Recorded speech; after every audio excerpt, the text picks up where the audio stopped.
Ji students, welcome to all of you in this channel. Chapter 11 का जो topic आज हमने डिस्कस करना है वो है osmo regulatory functioning of kidney. Last time हमने डिस्कस किया था फंक्शनिंग ऑफ किडनी को, और आज हमने डिस्कस करना है osmo regulatory functioning of kidney. दोनों में फ़र्क है, दोनों के कंसेप्ट में फ़र्क है। यहाँ हमने स्पेसिफिकली इसको डिस्कस करना है ऑस्मो रेगुलेशन के लिहाज से।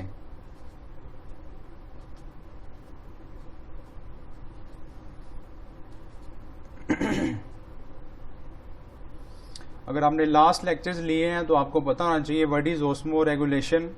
हमने डिस्कस किया था इट्स एन रेगुलेशन या maintenance of water and salts in the body. वो प्रोसेस जिसमें वाटर और सोल्ट्स को मेंटेन किया जाता है, it's called as osmoregulation. और ये जो मेंटेनेंस है that is done by kidneys. Okay, अब होता क्या है कि जब किडनी में वाटर की शॉर्टेज होती है तो कंसंट्रेटेड यूरिन बनता है, और when there is an excess amount of water in the body तो किडनी में जो यूरिन बनते हैं, जो बॉडी में यूरिन बनता है, दैट इज डाइल्यूट यूरिन। अब इसको हमने दो कंडीशंस के साथ अंडरस्टैंड करना है कि अगर बॉडी में एक्सेस वाटर हो, यानी कि when there is no shortage of water in the body, तो तब किडनीज क्या करती हैं। और सेकंड कंडीशन हमने डिस्कस करनी है when there is an shortage of water in the body.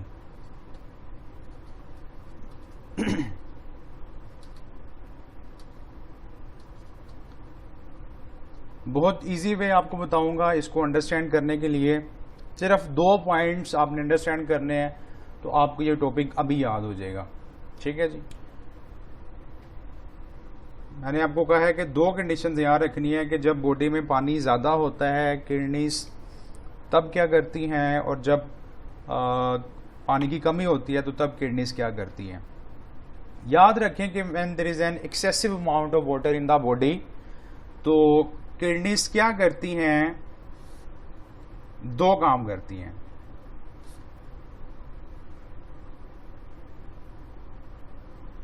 दो कंडीशंस हमने यहाँ रखनी है कि जब बॉडी में या किडनीज में पानी की अमाउंट ज़्यादा होती है तो क्या होता है, there is an more filtration. हम पढ़ चुके हैं फंक्शनिंग ऑफ किडनी के अंदर प्रेशर फिल्ट्रेशन या ओवरऑल जो ब्लड की फिल्ट्रेशन है वो बहुत ज़्यादा होती है, and there is an less reabsorption. ये स्टेप भी हम डिस्कस करके आ चुके हैं in functioning of kidney. So ये 2 पॉइंट्स आपने यहाँ रखने हैं कि जब बॉडी में पानी की मिकदार ज़्यादा होती है तो क्या होता है कि मोर फिल्ट्रेशन एंड लेस रीएब्जॉर्प्शन। इसके रिजल्ट में जो यूरिन बनता है दैट इज डाइल्यूट, या इसके लिए एक टर्म यूज की जाती है हाइपोटोनिक यूरिन। ठीक है जी, अब इस बात को जरा अंडरस्टैंड करें। फिल्ट्रेशन में क्या होता है कि जो ब्लड के अंदर कंपोनेंट्स हैं वो ब्लड से बाहर आना स्टार्ट हो जाते हैं। ठीक है, ग्लोमेरुलस के अंदर जब फिल्ट्रेशन होती है, ग्लोमेरुलर फिल्ट्रेट बनता है, तो होता क्या है कि फिल्ट्रेशन यहाँ ज़्यादा से ज़्यादा होती है। ठीक है, और रीएब्जॉर्प्शन क्या होती है, कम से कम होती है। रीएब्जॉर्प्शन का मेन मकसद होता है reabsorption of water. If there is an already sufficient amount of water so there is no need of reabsorption, तो उसके रिजल्ट में जो यूरिन बनेगा दैट इज डाइल्यूट या हाइपोटोनिक, यानी कि यूरिन के अंदर जो वाटर की मिकदार है वो ज़्यादा से ज़्यादा होगी। On the other side when there is an shortage of water in the body, तब क्या होता है, तब जो मामलात हैं वो इसके ऑपोजिट होंगे। क्या ऑपोजिट होंगे, खुद से सोचें कि there is an less filtration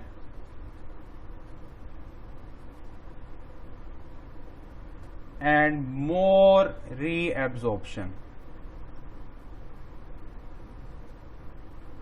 मैंने आपको कहा था जस्ट 2 पॉइंट्स में आपका ये टॉपिक क्लियर हो जाएगा कि जब बॉडी में पानी की कमी होती है तो क्या होता है कि लेस फिल्ट्रेशन होती है और मोर रीएब्जॉर्प्शन होती है, और इसके रिजल्ट में जो यूरिन बनता है दैट इज कंसंट्रेटेड। या इसके लिए एक टर्म यूज की जाती है हाइपरटोनिक। एक ही बात है, कंसंट्रेटेड या हाइपरटोनिक और डाइल्यूट या हाइपोटोनिक। ओके, अब दोबारा इसको जरा अंडरस्टैंड करें। जब बॉडी में वाटर की शॉर्टेज होती है तो फिल्ट्रेशन कम से कम होती है ताकि पानी का ज़्यादा अखराज ना हो, पानी ज़्यादा रिलीज ना हो, पानी ज़्यादा उस फिल्ट्रेट के अंदर ना जाए, ठीक है। और फिल्ट्रेशन के बाद जो रीअब्जॉर्प्शन है वो क्या होती है, वो ज़्यादा से ज़्यादा होती है ताकि ज़्यादा से ज़्यादा जो वाटर की अमाउंट है, कंसंट्रेशन है, उसको बॉडी में रिटेन किया जा सके और उसकी जो कमी है उसको पूरा किया जा सके और जो ऑस्मो रेगुलेटरी फंक्शनिंग है किडनी की वो हो सके, ठीक है। That is maintenance of water and salts, ठीक है। And this whole phenomena is, ये जो सारा फिनोमेना हो रहा है, that whole phenomena is under hormonal control. इसको हार्मोन्स कंट्रोल कर रहे होते हैं और नेक्स्ट चैप्टर में हम डिस्कस करेंगे। चलिए अभी मैं आपको बता देता हूं कि हार्मोन जो हम डिस्कस करेंगे दैट इज वैसोप्रेसिन,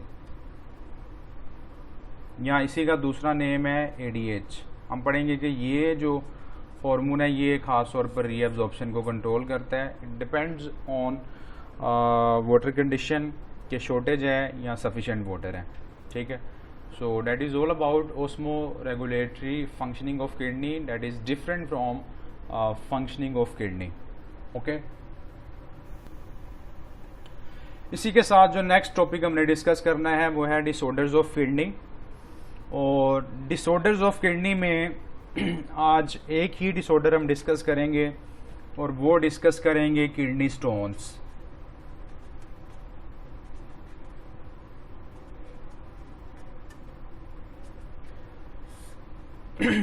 जब मुसलसल एक बॉडी कंसंट्रेटेड यूरिन को बनाती है तो तब ये प्रॉब्लम होती है।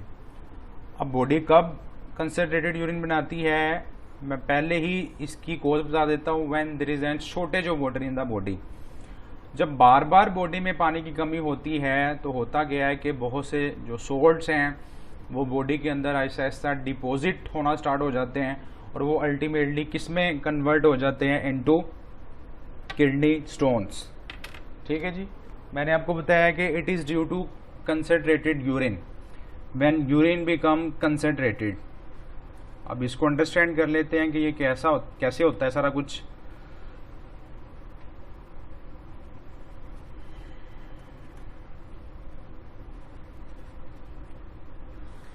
व्हेन यूरिन बिकम कंसंट्रेटेड तो बहुत से सोल्ट्स हैं, जैसे मैंने आपको बताया कि बहुत से सोल्ट्स हैं जो डिपॉजिट होना स्टार्ट हो जाते हैं, जिनमें सबसे टॉप पे नेम हमेशा होता है कैल्शियम ऑक्सलेट का।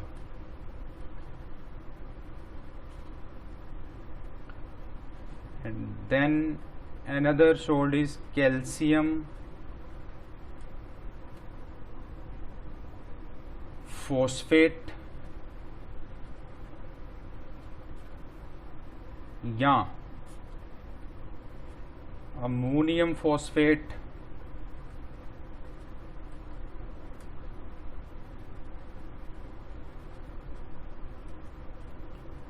And uric acid.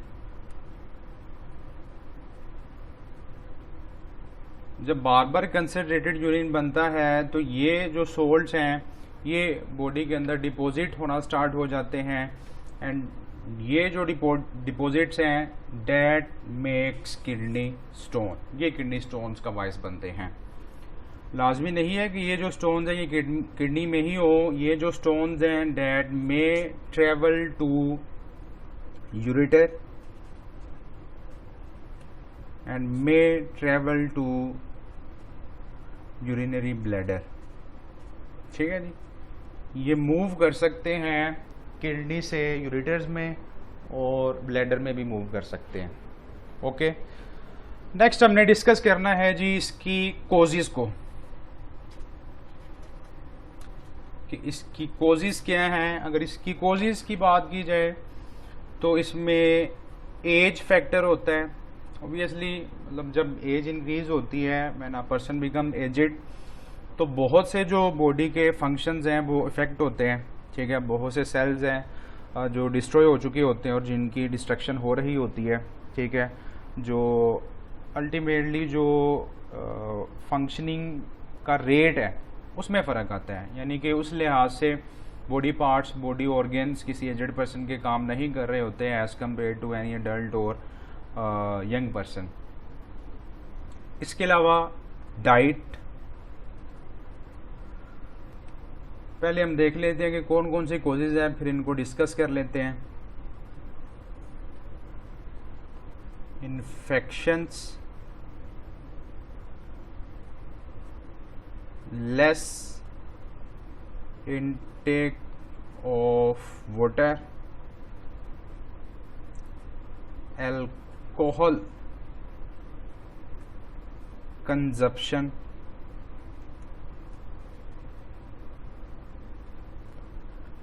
ठीक है। So these are the causes of kidney stone.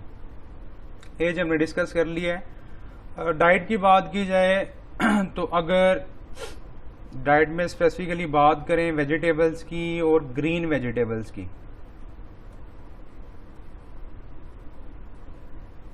अगर कोई पर्सन ज़्यादा इनको इनटेक करता है तो चांसेस होते हैं किडनी स्टोन्स के, क्योंकि ये जो वेजिटेबल्स हैं डेट कंटेन ऑक्सालेट, इसमें ऑक्सालेट्स होते हैं। लास्ट टाइम हमने डिस्कस किया था टमाटोज के अंदर कैल्शियम ऑक्सालेट होता है। ठीक है जी, सो ज़्यादा इन वेजिटेबल्स का इनटेक नहीं करना चाहिए वरना ये किडनी स्टोन का बायस बन सकता है। कुछ विटामिन्स हैं जिसमें विटामिन सी है और विटामिन डी है, कहीं ना कहीं इनकी केमिकल कंपोजिशन में कैल्शियम होता है। सो अगर ज़्यादा कैल्शियम को इनटेक किया जाएगा तो ये प्रॉब्लम होगी, किडनी स्टोन्स होंगे। यूरिनरी ट्रैक इन्फेक्शन के अंदर यूरिनरी ट्रैक के अंदर जो इन्फेक्शंस होते हैं वो भी इसका बायस हो सकते हैं, जो बार बार रिकरेंट इन्फेक्शंस होते हैं। लेस इनटेक ऑफ वाटर, ये मैं आपको पहले बता चुका हूँ कि जो लोग पानी कम पीते हैं उनमें अक्सर ये प्रॉब्लम होती है, क्योंकि यूरिन कंसनट्रेटेड बनता है और बहुत से जो सोल्ट्स हैं वो पास नहीं हो पाते और वो वहीं जमा होना स्टार्ट हो जाते हैं and ultimately that makes kidney stones. फिर है जी अल्कोहल कंजप्शन। जो अल्कोहल कंजप्शन है, जो लोग अल्कोहल यूज़ करते हैं उनकी बॉडी में ज़्यादातर डिहाइड्रेशन होती है जिसकी वजह से ये प्रॉब्लम होती है। देन है जी इसकी सिम्टम्स, कॉजेज हमने पढ़ ली हैं, नेक्स्ट है इसकी सिम्टम्स। अगर इसकी सिम्टम्स की बात की जाए तो जो एब्डोमिनल रीजन है, ख़ास तौर पर जो लोअर एब्डोमिनल पार्ट है जहाँ किडनीज होती हैं वहाँ शदीद पेन होती है, फ्रीक्वेंट यूरिनेशन होती है, यानी कि उस पर्सन को बार बार यूरिन आता है। इसके अलावा जो यूरिन है उसमें स्मेल आती है, ठीक है, और वो उसमें ब्लड हो सकता है और पस होती है, ठीक है, और vomiting. These are the some symptoms of kidney stones. Last जो इसका कंपोनेंट है वो है इसकी ट्रीटमेंट। अगर बात की जाए इसकी ट्रीटमेंट की तो 90% जो किडनी स्टोन्स हैं वो ज़्यादा पानी इनटेक करने से खुद ब खुद ही रिमूव हो जाते हैं। ठीक है जी। फर्स्ट जो ट्रीटमेंट होती है कि अगर एक पर्सन ज़्यादा पानी पिए तो ये जो स्टोन्स हैं वो खुद ब खुद ही रिमूव हो जाते हैं, यूरिन के ज़रिए आ जाते हैं बाहर।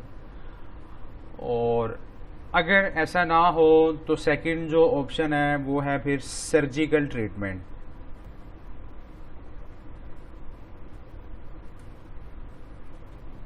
ऑब्वियसली सर्जिकल ट्रीटमेंट में क्या होगा, सर्जरी होगी, वो जो बॉडी पार्ट है उसका ऑपरेट होगा और उसको ओपन किया जाएगा और वहाँ से किडनी स्टोन्स को रिमूव किया जाएगा and that is called as renal surgery. लेकिन आजकल जो एक लेटेस्ट मेथड है that is called as lithotripsy,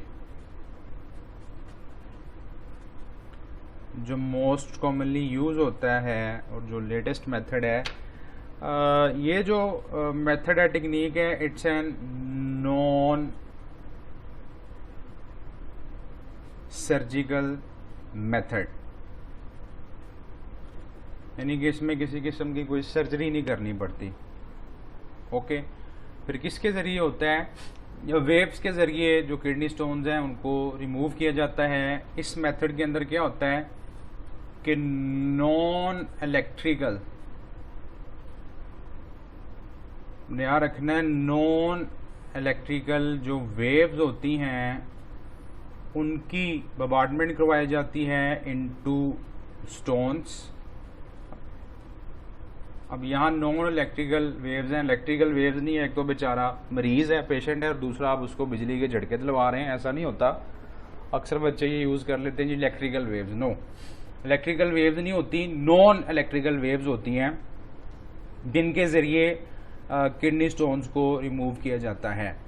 ये जो वेव्स हैं ये जाके हिट करती हैं डेंस किडनी स्टोन्स को, ठीक है, और ये जो स्टोन्स हैं ये ब्रेक होते हैं और ये ब्रेक होके सैंड लाइक अपीयरेंस में कन्वर्ट होते हैं, यानी कि रेत की तरह ये बन जाते हैं और इजीली थ्रू यूरिन ये बॉडी से बाहर चले जाते हैं। ठीक है जी। So that is all about kidney stones और डिसऑर्डर्स ऑफ किडनी में हमने सिर्फ आज इस डिज़ीज़ को ही डिस्कस करना था। Hopefully you got it. So share this channel and this video to your friends and fellows.